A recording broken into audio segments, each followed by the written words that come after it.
I'm a spoilt girl. Everything I want, my daddy gives to me, but he also ruined my life.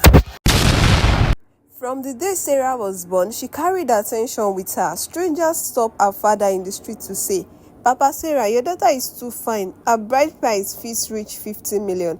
People laughed when they said it, but Papa Sarah never laughed. He took every word seriously. He began to see his little girl as a walking treasure. Papa Sarah was a businessman who had money and respect in the village. Mama Sarah, on the other hand, was a teacher. Simple, patient, and firm, I believe. Together, they had only one child, and Papa Sarah made sure Sarah was special. If Sarah wanted anything, she got it. Toys, clothes, trips, sweets. Papa Sarah never said no. When Mama Sarah tried to put rule in place, he would wave her off. She's the only one God gave us. Let her enjoy, he would say. As Sarah grew, she began to notice her father's constant defense. Every time she was scolded, Papa Sarah rescued her. Every time she was corrected, he said, Leave her, she's my princess. It didn't take long before Sarah started to use that position. She would tell her mama directly, Mama, I'm your only child. You should treat me nicely. Church was the first thing she abandoned. When Mama Sarah tried to drag her along on Sunday morning, Sarah said, I am not in the mood. Papa Sarah backed her. Church is not the only way to know God. Let her rest. Mama Sarah saw danger early and said, You are spoiling this girl. She warned her husband. But Papa Sarah shook his head proudly. Nobody can spoil what God has blessed. She's royalty. She's a princess. What started as administration slowly turned into negligence. Sarah began to carry herself like a princess who couldn't be touched, corrected, or questioned, and the villagers watched. Some admired, some shook their head, but everyone knew this child was being raised differently. They just don't know where it's going to lead. When Sarah grew older, the change in her behavior was so clear. She no longer listened to her mother's words. Even if Mama Sarah asked her to sweep, she would roll her eyes. If she was corrected, she would snap back.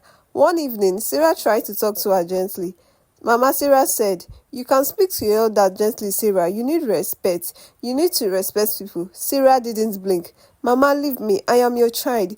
You people should be treating me well and not disturbing me. And Papa Sarah, he was in a corner. Let her be. You know God bless us with just one child. Don't stress her.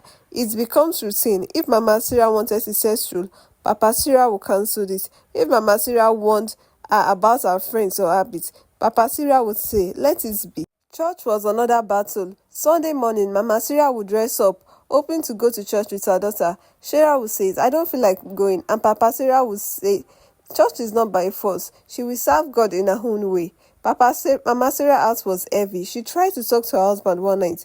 You're encouraging this girl to be stubborn. If you don't guide her now, she will grow wide. But Papa Sarah refused. He was blinded by love, by fear of losing the only child he had. This girl will be great. Let her live free. Stop worrying. At school, the sign became even louder. Sarah started disrespecting her teachers and head teachers. If she was corrected, she would ease and walk out of class. When she got into trouble, Papa Sarah would appear immediately at the principal office defending her. She is not rude, he would argue. You people don't like my daughter because she's beautiful and brilliant. The more he shielded her, the more untouchable Sarah felt. Her classmates noticed it too. Some tried to be her friend, but when she insulted them, they backed away. The village woman began to whisper to their daughters, Don't get close to Sarah. She has no respect. She will corrupt you. But Sarah didn't care. She enjoyed the power and she even preferred to be friends with boys, so she doesn't even care at all. By senior secondary school, Sarah's name was on everyone's lip. She was bold and too bold for her age. She talked back at her teachers, rolled eyes at elders, and carried herself like royalty. The principal once tried to discipline her after she skipped class. Sarah laughed in his face. You can't flog me. Do you know who my father is? Word spread quickly. Teachers avoided her. Students whispered about her. Mama Sarah went to see her husband again. Can't you see your daughter is out of control? But Papa Sarah waved it off. People are just jealous. Let them talk. Sarah is special. Special or not, the village woman grew uneasy. They want their daughters not to be friends with Sarah. That girl will spoil you. And when they were wrong, Sarah stopped hanging around with them. She preferred boys. She walked with them, laughed with them, teased them. But teachers become too uncomfortable because Sarah begins to call them handsome and winked during classes. Nobody dared discipline her. Papa Sarah's shadow was hanging over the school like a thread. Then came the twist. In Sarah's class, there was a quiet girl named Amara. Amara was from a poor home, but she was brilliant. She was everything Sarah was not, humble and respect and God-fearing. Teachers adored Amara, and some even compared her to Sarah in front of the class. It didn't sit well with Sarah. She mocked Amara, worn out school uniform and old shoes. You look like a church rat. You better find yourself rich friend if you want to shine in life. Amara ignored her insults, and most time, but one day she stood her ground. Sarah, all the money and beauty in this world cannot save a person who has no respect. The class was silent.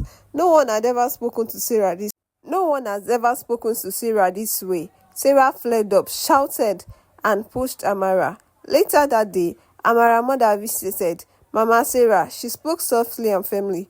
Your daughter is dragging others into trouble. If you don't stop her now, one day she will bring shame to this family. Mama Sarah listened with her tears in her eyes, but Papa Sarah, he dismissed it. They are just jealous of my daughter's beauty and blessing. Sarah walked away proudly and did as if nobody could stop her. By the time Sarah turned 18, the line between home, school, and street were gone. She had discovered the nightlife. It started with a friend, Uju, a girl from next town. Uju wasn't in school anymore. She was always dressed in flashy clothes and carried the latest phone. One afternoon, Sarah spotted her outside a boutique buying wig. Where did you see all this money? Sarah asked. Uju smirked. You dey waste your time. Men are the real business. One night, and you will pack full money. That single conversation planted a seed. Uju became Sarah's guide. Soon, she was sneaking out of her parents' house at night. Sometimes, she would pass through the window, and sometimes she would pass through the door. When Mama Sarah caught her once, she raised her voice. Where are you going dressed like this? Sarah replied sharply, I am not a child anymore. Please stop treating me like one. Papa Sarah rushed in, siding in with his daughter as usual. Don't touch her, she's my child. Let her breathe. From then, Sarah stopped pretending. She no longer cared about school. She skipped classes, failed her exam, and even dropped out without warning. Teachers shook their head. Her classmates whispered, Baba Sarah defended, education isn't the only way to success. My daughter will make it. But how she was making it shocked the villagers, even the boldest of villagers. Sarah and Uju became regular at club in the city. They changed outfits in the bedroom, painted their face with bold makeup, and danced until dawn. Sarah felt alive. The light, the music, the drink, it was freedom. The money followed. Older men noticed her, liked her beauty, her boldness, and her recklessness. Gifts started pouring in. Wigs, phone, handbag.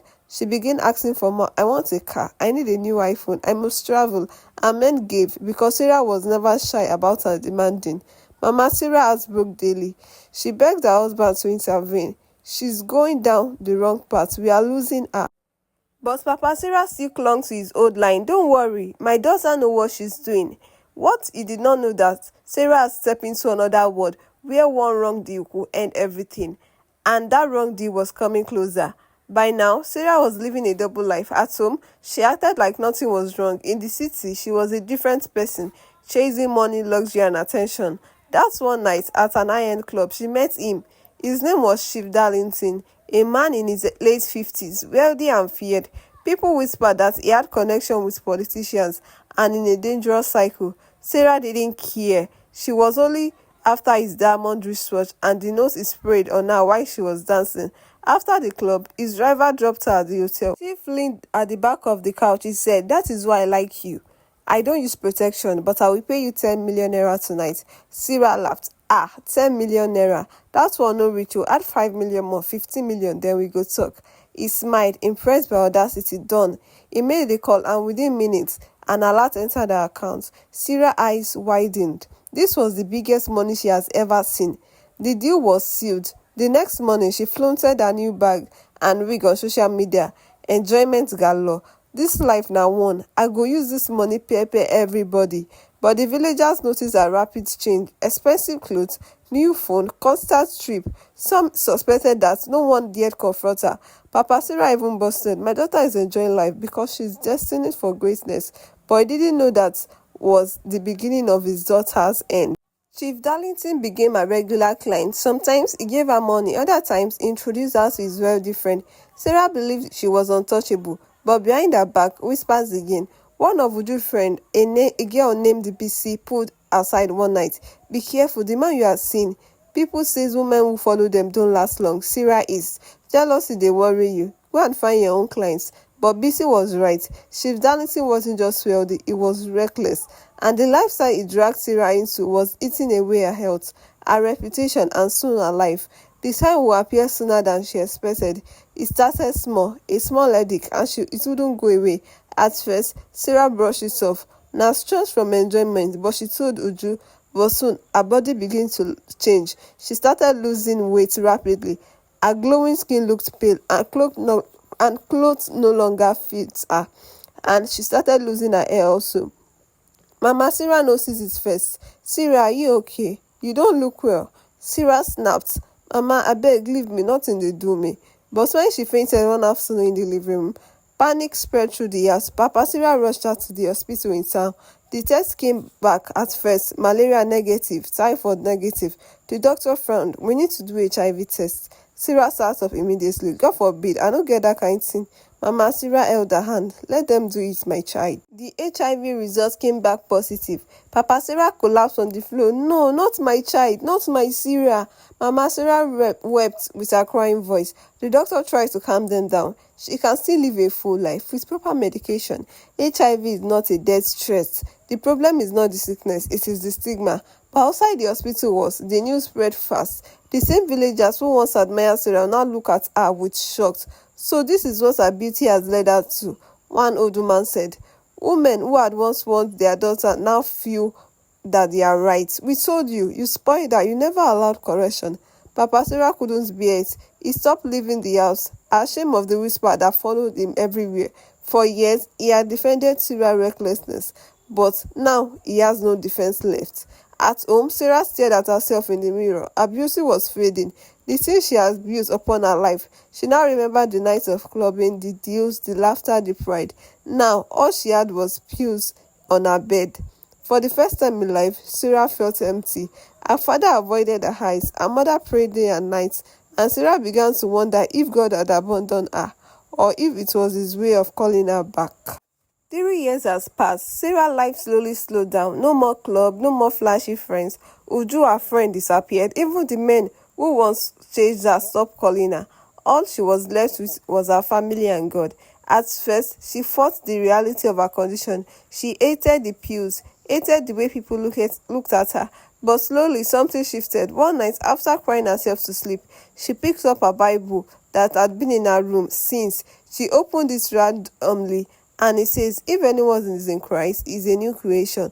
For that day, Sarah began to change. She started attending church with her mother, the same church who she once mocked. She prayed morning and night, not just for healing, but for forgiveness. She stopped chasing validation and became mentoring young girls in the community. Whenever she spoke, she saw raw and honesty. Don't be deceived by beauty, she told them. Discipline is love. The world will give you quick enjoyment, but we also collect everything back with interest. Her word carried weight because everyone knew her story. Papa Sarah also changed. The proud man who once boasted about his daughter's beauty became humble. He confessed openly in church, I should have trained my daughter with wisdom. I thought love was giving her everything, but now I see love without correction destroy. One evening, Sarah and her father sat outside their house watching the sunset. He looked at her and said, forgive me, I failed you. Sarah placed her hand on his hand and says, Papa, God has a reason for everything. Maybe he allowed this so that others can learn through me. Tears rolled down Papa Sarah's cheek. For the first time in years, he felt peace.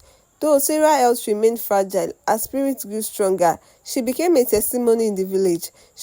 Others mocked her, but many admired her courage. She had fallen, but she refused to remain down. And that was the final lesson of her story. She carries beauty, wealth, but character and faith will always stand. Her journey was no longer about shame. It was about becoming a warning and a light for everyone who thinks they are untouchable. Thank you guys for watching. Please, for more videos, please like, share and subscribe. Share this video to everybody you think need it. And don't forget to hit the subscribe button so I'll be motivated to create more videos. And please follow me on other social media platforms. Thank you.